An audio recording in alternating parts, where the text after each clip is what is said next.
Hello everyone, welcome back to the channel. तो guys, आज हम करने जा रहे हैं बीसलदेव रासो। इसके पहले हमने खुमान रासो के बारे में काफ़ी सारी चीज़ें जान ली थी। उसकी वीडियो आपको मेरे चैनल पे मिल जाएगी, आप प्लेलिस्ट में जाकर चेकआउट कर सकते हैं, नहीं तो आप ऐसे ही वीडियोस में देख सकते हैं। तो आज हम करने जा रहे हैं बीसलदेव रासो। इसके बाद हम विजयपाल रासो, परमाल रासो, हमीर रासो, पृथ्वीराज रासो, इन पर भी एक अलग अलग वीडियोस बनाएंगे, जिसमें हम जो चीज़ें हमारे लिए जानना ज़रूरी हैं इन रासो ग्रंथों के बारे में, उसके ऊपर चर्चा करेंगे। तो आज की ये वीडियो बीसलदेव रासो पर है। तो अगर आप इस चैनल पे नए हैं, चैनल को ज़रूर सब्सक्राइब कर लें, बेल आइकन को प्रेस कर लें, ताकि मेरी वीडियो से रिलेटेड सभी नोटिफिकेशंस आप तक सबसे पहले पहुँचे।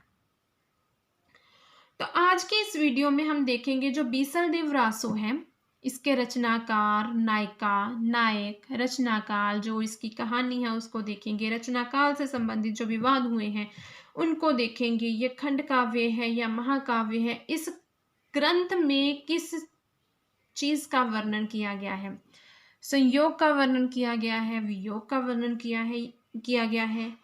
तो ये सारी चीज़ें आज की इस वीडियो में हम देखेंगे। तो सबसे पहले देख लेते हैं इसका रचनाकार। तो बीसलदेव रासो के जो रचनाकार हैं वो नटपति नल्हा जी हैं।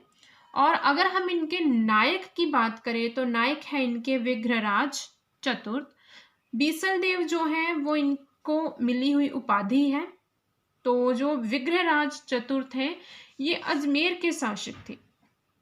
और अगर हम इनकी नायिका की बात करें तो नायिका है इस बीसलदेव रासो की राजमती।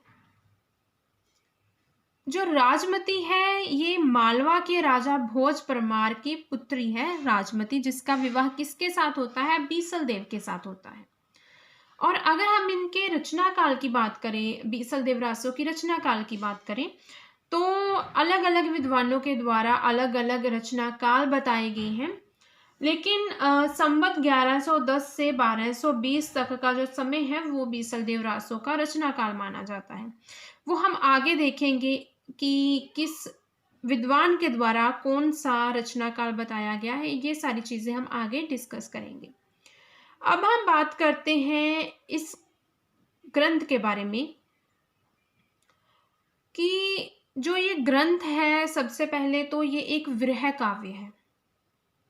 इसमें संयोग और वियोग दोनों ही पक्षों का एक बहुत ही सुंदर चित्रण किया गया है। और अगर हम इसमें वियोग की बात करें तो वियोग का जो पक्ष है वो इस ग्रंथ में ज्यादा है। वियोग का वर्णन ज्यादा किया है, संयोग का वर्णन थोड़ा सा कम है वियोग से। तो जो ये काव्य है ये खंड काव्य है और मुक्तक शैली में लिखा गया है। चौपाई छंद का जो है में लिखा गया है ये काव्य। और शुक्ल जी ने इसे वीर काव्य का प्रथम काव्य माना है। ये वीर गीत में सबसे पुरानी पुस्तक मानी गई है। और जो ये ग्रंथ है इसमें श्रृंगार रस की प्रधानता है। और इस ग्रंथ में बीसलदेव और जो राजमती है दोनों के विवाह से लेकर और उसके पश्चात के जीवन को चित्रित किया गया है।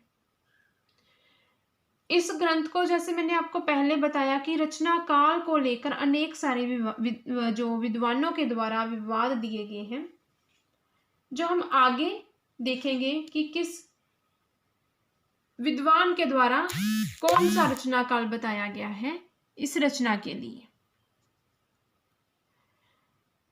इसमें 12 मासा का वर्णन किया गया है, जबकि जो दूसरे ग्रंथ है जिनमें 12 मासा का वर्णन किया गया है वहां पे आषाढ़ मास से आरंभ होता है। लेकिन इस ग्रंथ में 12 मासा का वर्णन किया गया है और इसमें कार्तिक मास से आरंभ होता है। पृष्ठों की बात की जाए तो ये जो ग्रंथ है 100 पृष्ठों का ग्रंथ है। इसी के साथ ही ये जो काव्य है ये लगभग 2000 चरणों में समाप्त होता है। अब हम बात करते हैं जो ये बीसलदेव रासो को 4 खंडों में विभाजित किया गया है, इसके 4 खंड हैं उनके बारे में। तो जो पहला खंड है उसमें कहा गया है कि जो बीसलदेव है वो बीसलदेव और राजमती के विवाह का वर्णन किया गया है पहले खंड में।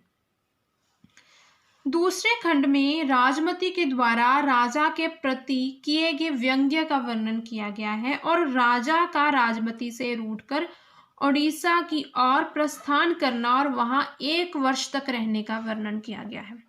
जो राजमती है, राजमती के द्वारा राजा के प्रति व्यंग्य किए गए, उनके कुछ तीखे शब्दों की वजह से राजा राजमती से रूठकर कहाँ चले जाते हैं? ओडिशा चले जाते हैं और वहां पर 1 वर्ष तक रहते हैं। तीसरे चरण में राजमती के विरह का वर्णन किया गया है और बीसलदेव जो है वो उड़ीसा से वापस लौट आते हैं, इस चीज का वर्णन किया गया है। जो चौथा खंड है उसमें जो भोज के राजा हैं वो अपनी पुत्री को अपने घर ले जाते हैं और बीसलदेव द्वारा राजमती को वहां से चित्तौड़ वापस लेकर आने का वर्णन किया गया है। तो ये तो हमने जान लिया इसके 4 खंड, या फिर हम बीसलदेव रासो जो ग्रंथ है उसकी कहानी की बात करें तो ये चीज हमने जान ली। अभी हमें देखना है कि रचना काल से संबंधित क्या विवाद रहे हैं और किस रचनाकार के द्वारा या किस विद्वान के द्वारा इसका जो रचना काल है वो कौन सा बताया गया है। तो सबसे पहले है डॉक्टर रामकुमार वर्मा। डॉक्टर रामकुमार वर्मा इसके लिए 1058 संवत से इसका जो रचना काल है वो मानते हैं। दूसरे नंबर पे है मिश्र बंधु। मिश्र बंधु संवत 1220 का जो समय है वो मानते हैं इस रचना के लिए। तीसरे नंबर पे आते हैं हजारी प्रसाद द्विवेदी जी। हजारी प्रसाद द्विवेदी जी इसके लिए 1545 ईस्वी से लेकर 1560 ईस्वी के बीच का समय मानते हैं। तो यहाँ पे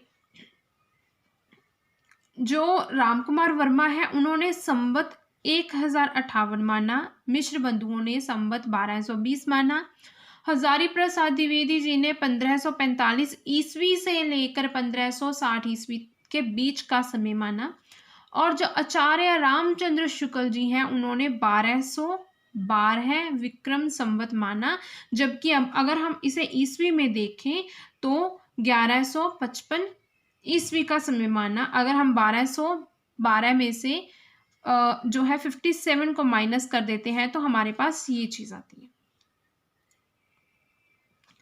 अभी जो रामचंद्र शुक्ल जी ने जिस आधार पर इस रचना का जो रचना काल है वो 1212 विक्रम संवत माना, वो माना है उन्होंने 1200 कहोत्तरा मझारी जेठ बदी नंबी बुधवारी। इस पंक्ति के आधार पर ही जो आचार्य रामचंद्र शुक्ल हैं, जो शुक्ल जी हैं, इन्होंने इस रचना का जो समय है वो 1212 विक्रम संवत माना। तो उम्मीद है कि आज की इस वीडियो में आपको बीसलदेव रासो के बारे में जो भी चीजें मैंने आपको बताई वो अच्छे से समझ आ गई होंगी। और अगर आपको इससे संबंधित कोई भी डाउट हो तो आप मुझे नीचे कमेंट सेक्शन में कमेंट कर सकते हैं, मैं आपके कमेंट्स का रिप्लाई ज़रूर करूँगी। और ऐसी और वीडियोस देखने के लिए आप चैनल को ज़रूर सब्सक्राइब कर लें, बेल आइकन को प्रेस कर लें। अगर वीडियो ज़रा से भी हेल्पफुल लगी हो तो वीडियो को लाइक ज़रूर करना। तो मिलते हैं हम अपनी ऐसी ही किसी अगली वीडियो के साथ।